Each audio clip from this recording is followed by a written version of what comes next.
IO Interactive's Hitman reboot has proven to be a massive success. The World of Assassination Trilogy has perfectly encaptured the sandbox assassin playground that made fan favourites such as Hitman Blood Money so fun to play. For the most part, they have trimmed that over-the-top and needless extravagance that made Hitman Absolution miss the mark amongst Hitman fans. Despite their split from Square Enix, IO Interactive have delivered the trilogy they promised, and have set themselves up to be the perfect team for their upcoming James Bond title. But was Hitman 3 as good as its predecessors within the trilogy? I think it may have just missed the opportunity to close the series on a high. Following the events of Hitman 2, Agent 47 is now working with Lucas Gray to bring down Providence. Their aim is to assassinate 3 major figures within the corporation in order to hit the final nail in the coffin. However, there is turmoil within their own ranks which stands in their way. The reveal in Hitman 2 that Agent 47 was the assassin hired to kill Diana Burnwood's parents was bound to come back to haunt him, and it does so, exposing the faults of the ICA with it. IO Interactive promised that Hitman 3 would be this dramatic conclusion to the trilogy, but this worryingly suggested that they had forgotten where Hitman thrives and where it doesn't. Hitman Absolution came as a disappointment to many who had enjoyed the deadly freedoms Hitman Blood Money had brought with its wide range of approaches to each mission. In exchange for this, Absolution was a lot more rigid in what it had to offer in terms of freedom in order to present players with this dramatic narrative. Agent 47 was no longer the silent assassin. He was leaping off burning buildings and frolicking with ninja nuns. The World of Assassination Trilogy started off well with Hitman, a joyful sandbox game which really allowed you the freedom to explore tremendously detailed maps with tons of secrets and methods to kill your target. You could follow missions which acted as guides for those more satisfying and cinematic kills, or you could go about it your own way. It was entirely your choice, and the vast amount of options available made each level extremely replayable. Hitman 2 followed suit, though Hawke's Bay was so small it barely counted as its own level. Unfortunately, Hitman 3 started off with Agent 47 plummeting from a helicopter into a location, and I instantly knew IO Interactive had made the same mistake again. With the exceptions of Dartmoor and Chongqing, the locations in Hitman 3 felt like a massive downgrade to the previous games, which had set the bar so high. We started off in Dubai, which was a disappointing beginning when compared to Paris from the first Hitman, and Miami from Hitman 2. Yeah, Hawke's Bay doesn't count as it was basically a training level. To begin with, the level feels uninspired and small, though it did hold some very pretty sights. And the fact that speedrunners have managed to complete this level within 8 seconds shows that not a lot of thought was put into making it a challenge. Though I did enjoy the resemblance Agent 47 had to the British comedian Harry Hill when disguised as the assassin. I know more than you could imagine, but we can't talk here. Follow me. Where are you taking me? Something big must be going on since you're taking so many precautions. I'm curious though, how do you know my name? I haven't told anyone who Wait for me here. I'll be back as soon as possible. All right, whatever it is, better be good.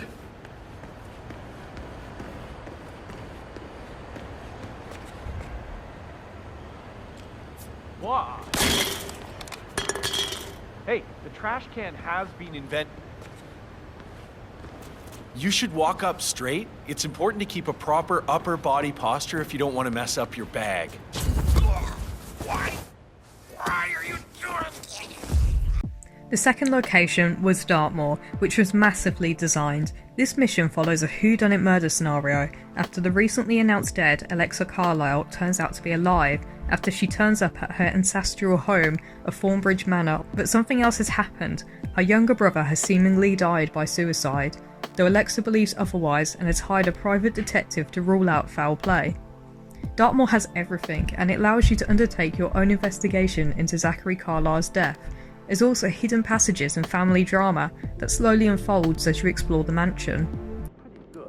What if he believes we had something to do with Oh, please. He's circling us. I don't see him snooping around your sister. I bet Alexa said something. If I could be bothered, I'd be worried about your mental health, Emma. But sorry, I'm having too much fun enjoying the circus. It's not just the best level from Hitman 3, but possibly the best in the trilogy, and I loved every second of it. Next we're taken to a nightclub in Berlin. This mission entails 47 taking out 5 undercover agents. The twist is that 47 does not know who these agents are until they talk into their earpiece and reveal themselves. Command is Agent Chamberlain, checking in. Nothing to report. Stay alert. We don't need to give him an opportunity to strike. Agent Tree. This is Montgomery. Is everyone in position? Yes. Agent Montgomery. The layout of this location was, again, not particularly detailed or interesting, though the mission did bring up a challenge, as this time the targets were undercover too, and can see through any of 47's disguises. I just need a second of your time, tough guy. This guy ring any bells for you? This mission was interesting at first, but the bland location and the lack of a story doesn't make it very interesting or replayable. Chongqing brought back another Mumbai-style massive level. I had a lot of fun navigating my way throughout the city, trying to find an entrance to where I needed to be. Chongqing was beautiful too, and had an abundance of interesting NPC interactions.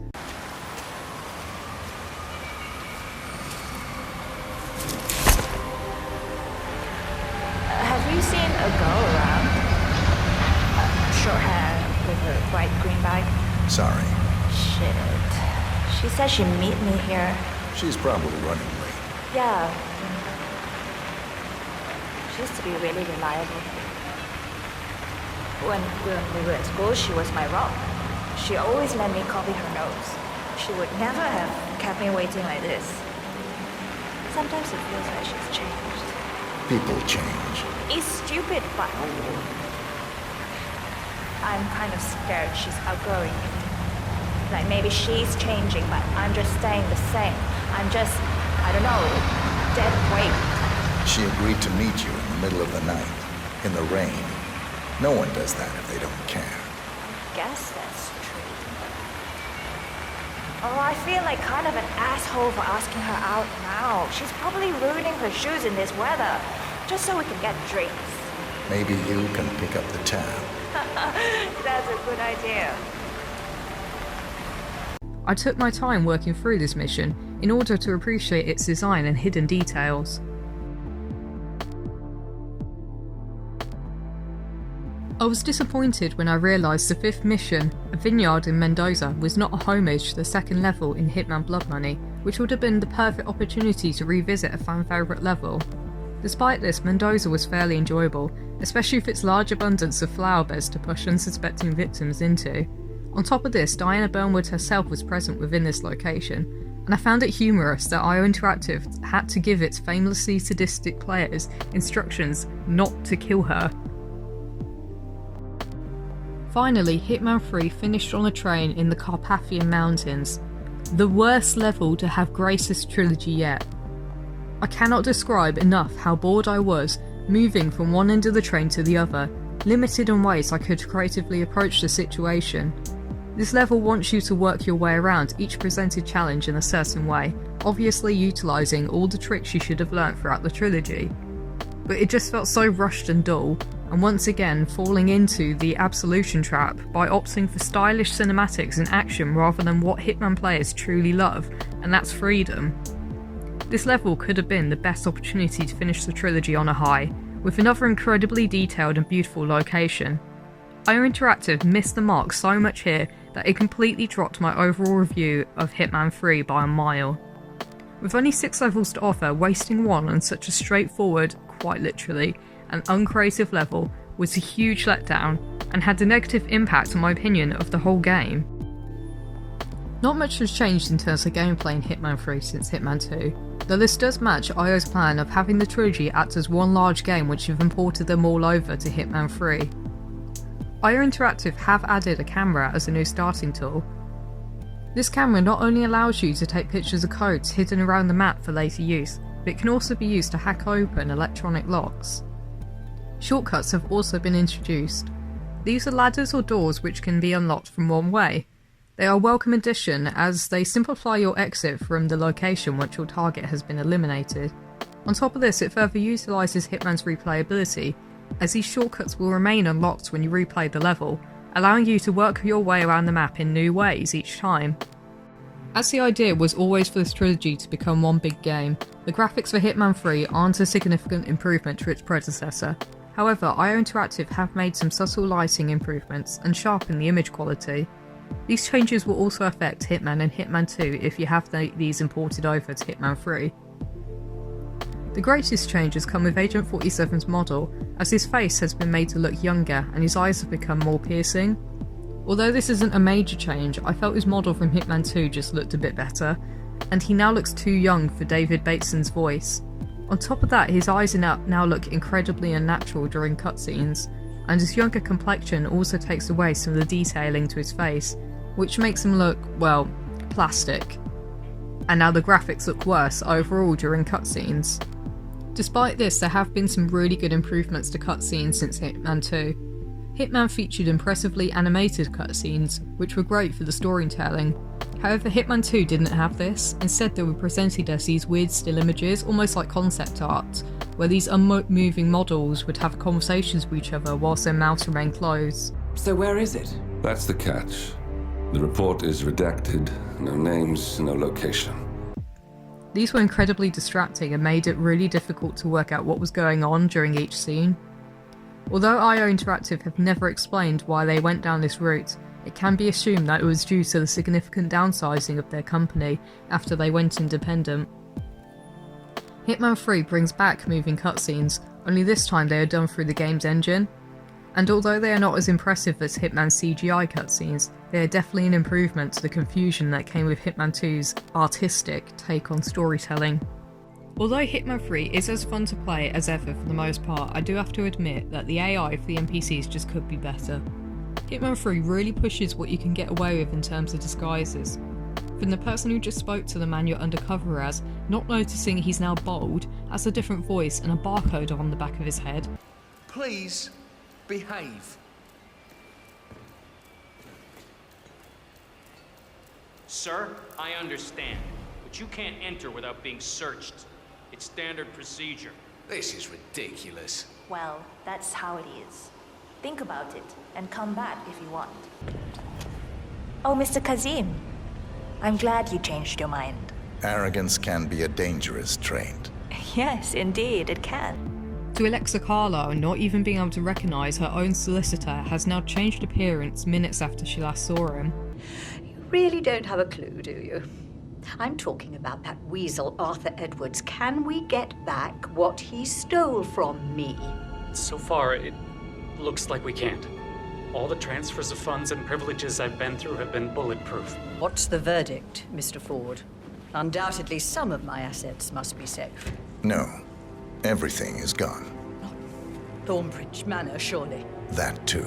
But that's not possible. This really breaks the immersion of feeling like a professional assassin. The satisfaction of Hitman comes from being able to walk in and walk out like a ghost, which is hard to feel proud of when the NPCs are just so blind. On top of this, although funny at times, the reactions NPCs have to discovering a dead body or witnessing Agent 47 choking someone to death have just become really comedically mellow.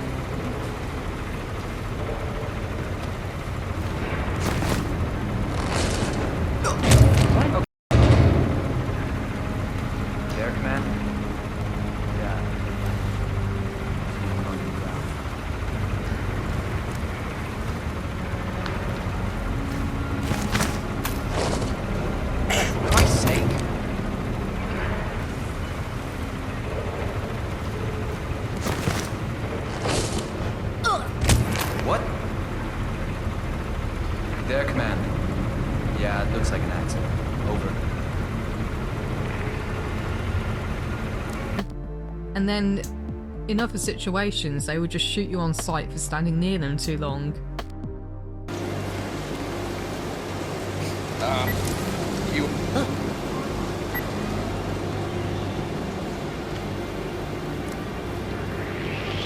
You need to tell me what the hell is going on here.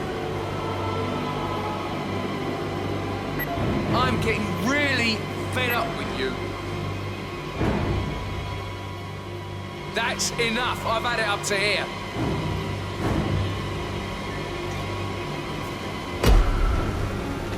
Someone stop this creep! I need help here, please! Hey, you! You're armed, right? We need help. Okay, stay put. I'll take a look. Hey, you! What seems to be the problem here? Some idiot is doing something stupid that I don't want him to do. Beyond any doubt, you're behind this. Hey, you! Get your hands in the air! Show me your hands! Okay, you're asking for it. Last chance, live or die. Get him in your sights and pull that trigger, gents. Yeah, I hear you.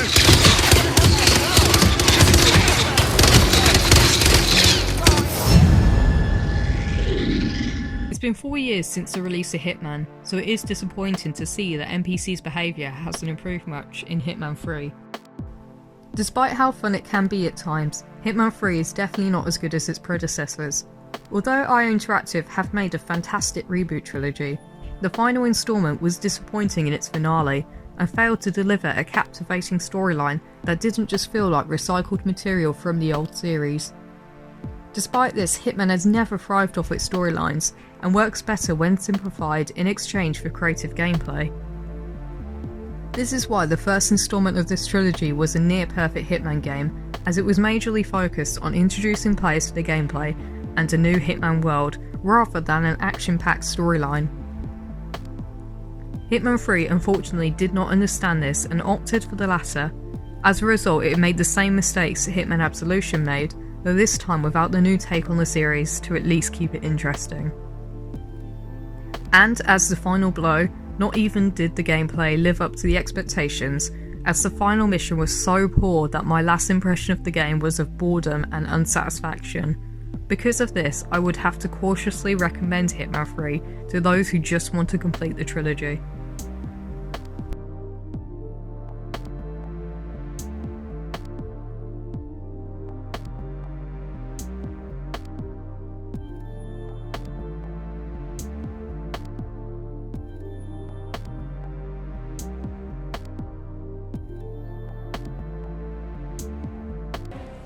I just need to talk to you, sir.